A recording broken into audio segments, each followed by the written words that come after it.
Moving on to Syria, the New York Times reports weapons are going to Al-Qaeda in Syria. Most of the arms shipped at the behest of Saudi Arabia and Qatar to supply Syrian rebel groups fighting the government of Bashar al-Assad are going to hardline Islamic jihadists and not to the more secular opposition groups that the West wants to bolster, according to American officials and Mid-Eastern diplomats. In other words, the CIA and the fanatical Wahhabists in Saudi Arabia and Qatar are supporting and arming Al-Qaeda much the same way they did in Libya. Well, this is something you're not going to hear talked about tonight, even though the subject in the debate is foreign policy.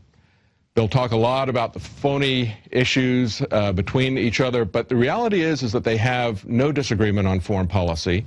They try to make a distinction about how they would execute the foreign policy, but their policy is, they both have the same policy of continuous war for the military-industrial complex to keep us focused on something other than what the banks are doing to us domestically.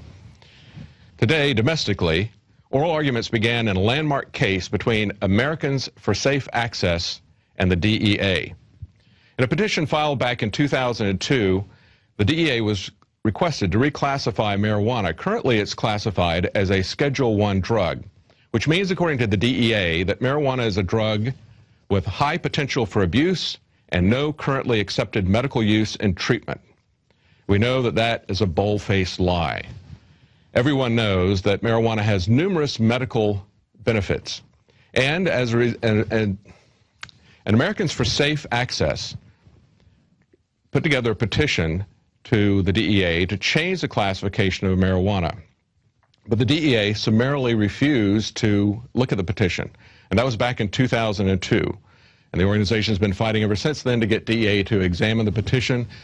But as we've seen with the EPA and other government agencies, it's become very common for government agencies to just ignore their own rules for review and to just do whatever they want to do.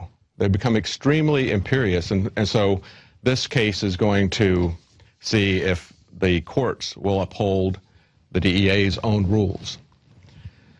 Well, tonight we've got a special treat for you from Joshua Owens, a top 10 finalist in the contests that were held this last summer. And he's done a great job of music video, exposes the rise of the robots. Here's a quick look at the music video.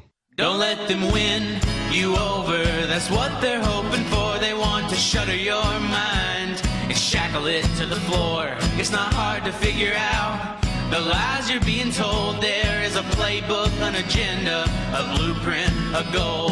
So open your eyes wide enough to see you're the target they are aiming for. You're the enemy. Visit Infowars.com and PrisonPlanet.com. When you're on the site, you can also tune in 24 hours a day to my daily radio broadcast. There's also a free iPhone app to listen to the syndicated radio show when and where you want.